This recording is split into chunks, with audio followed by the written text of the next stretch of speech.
Morning everybody. Today we woke up around 5:30 and headed out to the Oregon coast.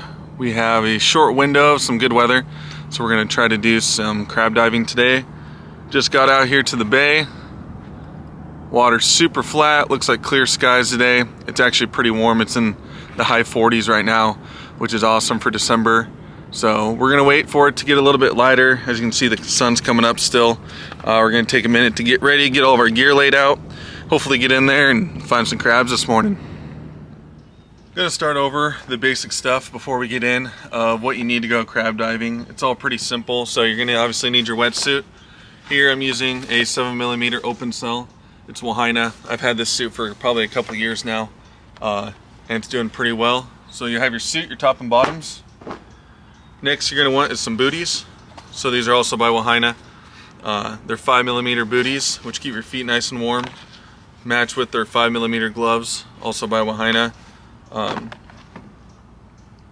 that's your suit makeup there. You're going to have your mask and your snorkel. So that's what I'm running here. I got my GoPro attached to the top to get some footage while we're grabbing crabs. You have your fins. I have the Moana hybrids by Headhunter. These fins are awesome. I use them all the time. I've had these things for probably a few years now, and they've been great to me. So we have those. We got our grab bag. Basically, it's just a bag with a little snap top. I like to attach this to my float, which I'll show you here in a sec. You can just keep all your crab in here. I attach it to my float. Some guys will have it on their waistband. I don't like carrying all that weight around with me. It's just another potential to get hung up on the bottom, and I don't really see a reason for it. So I attach that to my float and have my float line to me. And this bag is by Atlantic. I got it as a gift, and it can hold a limited Dungeness crab all day easily.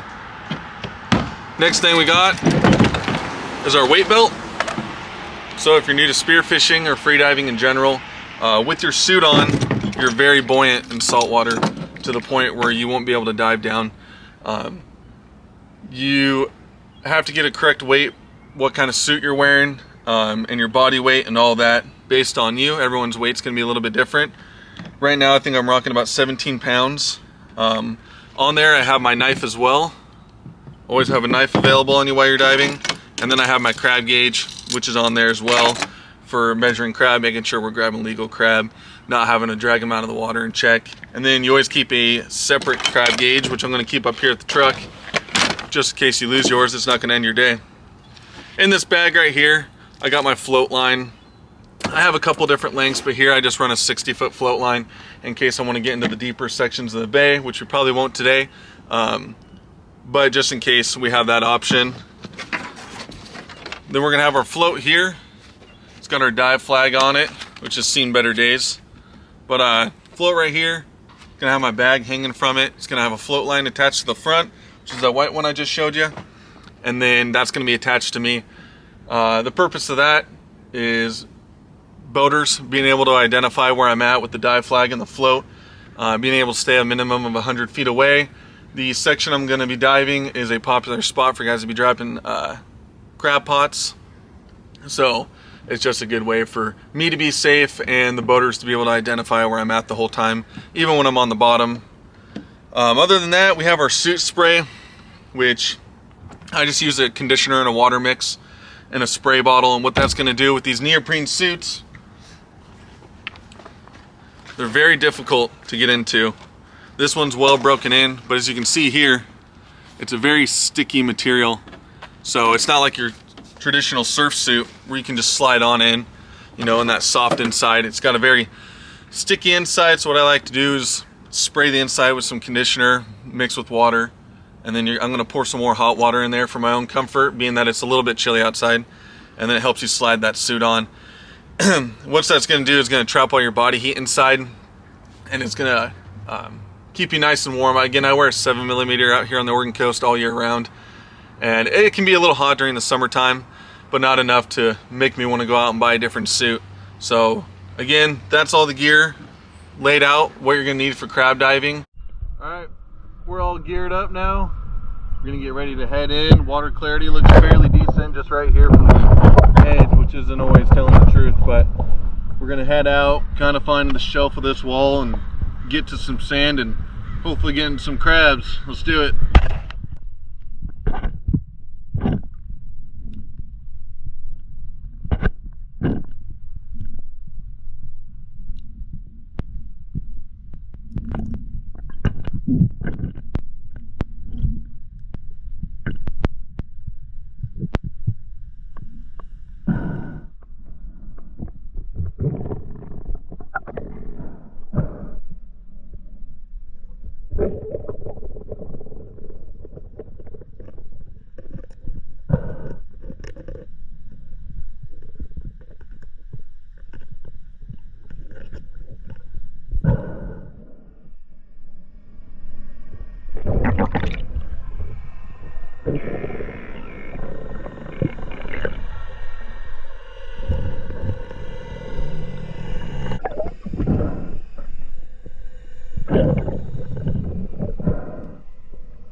I ended up getting back in at some beach access and kind of drifting out with the current as the tide was going out. And I didn't see any crab for about an hour and a half. I was getting pretty bummed out, didn't think I was going to see anything. And then, as you guys will see in the beginning of the video, I ended up seeing a giant. I ended up picking him up, stuffing him in the bag. And later on, when I was ready to get out, I was satisfied with the one I got. Wasn't seeing anything else to keep me in the water. Got out, and he somehow made his way out of the bag. I believe it was user error, and this fabric that's in front of the clips, I think got stuck in between the clip and didn't close all the way. So I decided to get back in, got back in, and got into a place where when the current's slow at slack tide, you can get in there and it usually produces quite a bit better. So I got in there, wasn't seeing a whole lot either, and in about the last 30 minutes, unfortunately my GoPro died. I ended up pulling out a few more. So this is what we ended up pulling out today.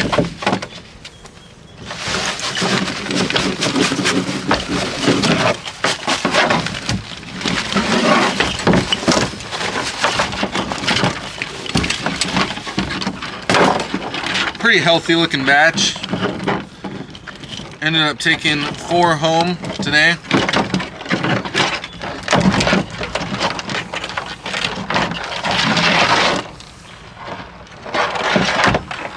And then this cool shell, never seen one quite like that out here, so decided to take it home for the kiddo.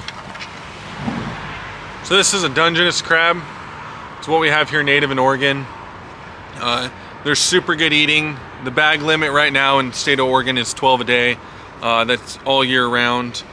There's better months, usually the fall is the time that you're gonna be able to get to them better. They're gonna be more abundant before the commercial crabbing opens, which it just did last week, and right now it's mid-December. The way you can tell if these are females or males, if you can see right here, this strip called a lighthouse. Females, which I think I have a video of it, and I'll put that in there. Females is very wide, and it looks like a honeycomb. The males is gonna be a straight stripe.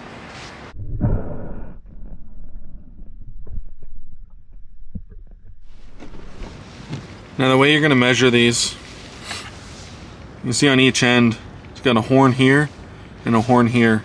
You're gonna go on the inside of these horns, not the outside, not the tips, but the inside.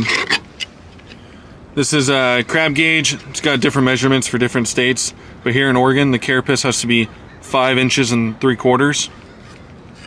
So what you do is you start on one side, right on the inside of that horn, and you'll bring it to the outside.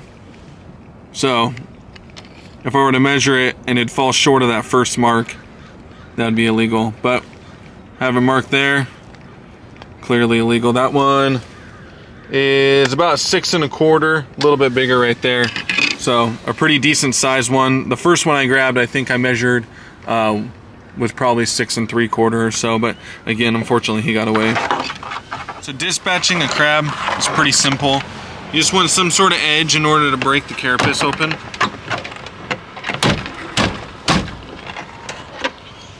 Once you break it like that, you're just gonna grab each side of him, twist and pull like that, and get rid of that. So on top of here, you can see his gills. So these little finger looking things.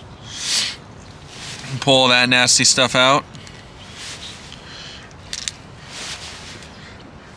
And then you're left with the meat, the legs, and the claws. A lot of times you'll get gunk up in here.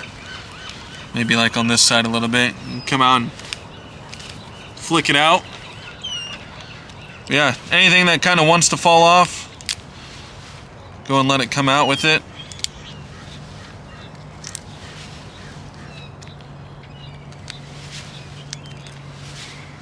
Got the seagull audience now. But right there, that's what you're going to be left with. You can throw that on ice, go home and throw it in the steamer. By the end of it, you'll be left with that right there. All your legs, meat, the inside's right here, where you're going to find a lot of good meat inside. But yeah, that's the end of that. Well, I hope you guys enjoyed the video. That's going to wrap up today's dive. Again, I wish we had some better conditions to show you, and you know, obviously get some more crab. But I was contemplating posting this or not, just because it wasn't really action-packed. But that's the reality of spearfishing and foraging the Oregon coast. Is more days than not are going to be rough conditions and not as plentiful as you hope. But eventually, you're going to have one of those days where Viz is great and there's going to be fish and crab everywhere, and it's going to get you hooked and keep coming back. So I hope you guys were able to learn something. If not, I hope you enjoyed just watching and seeing what it's like to crab on the Northwest coast. Thanks.